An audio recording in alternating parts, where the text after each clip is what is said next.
You know how we all count down the days to a summer holiday? It's that time to just switch off and recharge.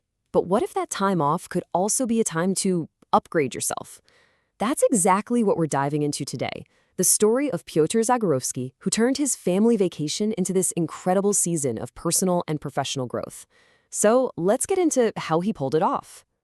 I love this quote from Piotr. It just perfectly sets the scene, doesn't it? Right away, you know this wasn't just about escaping work. Nope, he went on this holiday with a real mission, to take all this theory he'd been soaking up and actually do something with it. He called it his proper upgrade season, and that's exactly what it was. So here's the setup. Piotr had just turned 50, and his head was absolutely buzzing with new ideas. He just finished a couple of courses, one on AI and another on leadership. And instead of just letting all that good stuff fade away, he decided his holiday was going to be the perfect real-world lab to put it all to the test. And this really gets to the heart of his whole experiment. See, knowledge is only half the battle, right? All those courses, books, and frameworks, they're just inputs. The real change, the actual upgrade, only happens when you take that knowledge off the page and put it into action in the real world. Okay, so his first experiment shows this idea in motion perfectly. He used his new AI skills to solve a very modern and, honestly, super relatable holiday problem. So picture this. His kids are at a sailing camp, which is awesome, but the camp organizers are uploading hundreds of photos every single day and at totally random times. If you're a parent, you know the drill, right? You're constantly hitting refresh on the website, scrolling endlessly, just hoping to catch a glimpse of your kid. It's a total time suck. His solution was just brilliantly simple. He didn't build some huge, complex AI system. Instead, he created this tiny little agent that just automated the whole process. It checked the website for him, sent him a ping on Slack when new photos were up, and even downloaded all 200 pictures so he could easily scan through them later.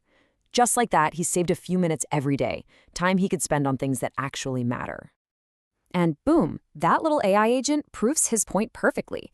It's such a great small-scale example of turning abstract knowledge into a genuinely useful tool. This whole experience really cemented that core belief for him, and it's the perfect lead-in to his next, much more human experiment. So, right before the holiday, Piotr had to take one of those mandatory leadership courses at work. But for him, one of the frameworks really clicked. He saw it working not just in the office, but maybe as a parent too. So his family holiday became the perfect laboratory to test it out. The framework is called Situational Leadership. And the core idea is pretty simple. There is no single best way to lead. A great leader is like a chameleon. They adapt their style based on someone's skill and confidence for the specific task they're trying to do. And this theory just came to life beautifully on their trip. His son had two totally different moments. First, camping. It was completely new to him. He was what the model calls D1, super enthusiastic, but with basically zero skill. So he needed clear step-by-step guidance and a lot of reassurance. But then, when they got on a mountain train, his son, who's used to city transport, was at a D4 level, totally confident and skilled. All he needed was a bit of encouragement and the freedom to do his thing. Same kid, same day, but different tasks required completely different leadership styles. And this, right here, is the soul of the model. This isn't about being a boss or giving orders. Situational leadership is all about partnership. It's about taking a second to notice where someone's really at with a task and then working with them in a way that helps them succeed and grow. So, how can you actually use this? Well, here's a super simple playbook. First, just pick one task for one person, at work or at home. Second, figure out their development level. Are they all in but don't know the ropes yet? Or are they a seasoned pro? Third, match your style to that. Do they need clear direction, some coaching, or can you just delegate? Fourth, and this is key, frame it as a partnership. And finally, step 5, stay flexible. As they grow, your style has to grow with them. But here's the thing. Applying all these new tools and frameworks wasn't just about technique. It required a deeper level of presence and awareness.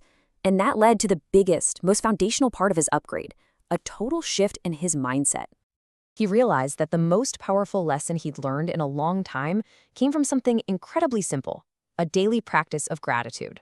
This became the operating system for what he jokingly calls Piotr 5.0, and it changed how he shows up in, well, pretty much every part of his life. This simple practice started to open his eyes to a kind of richness that was there all along, but that's so easy to miss when you're rushing through life. He started really noticing and appreciating things that no amount of money can buy. A quiet mind, a good night's sleep, slow coffee mornings, and real, meaningful connections with the people he loves. And look, this isn't just some feel-good exercise. It had a real, tangible impact. This daily ritual helped him become a calmer person at home and a more present, aware leader at work. He started focusing more on what he already had instead of constantly chasing the next thing. So as we wrap this up, his summer experience really boiled down to two big truths. The first one, summed up perfectly in this quote, is that real leadership isn't one size fits all. It's a constant dance of noticing, adjusting your approach, and partnering with people. And that second big truth, it's the one we started this whole thing with. Learning is just the beginning. It's the doing that counts. So that leaves us with one final big question for you. What's one piece of knowledge, one idea you've picked up that you're going to put into action today?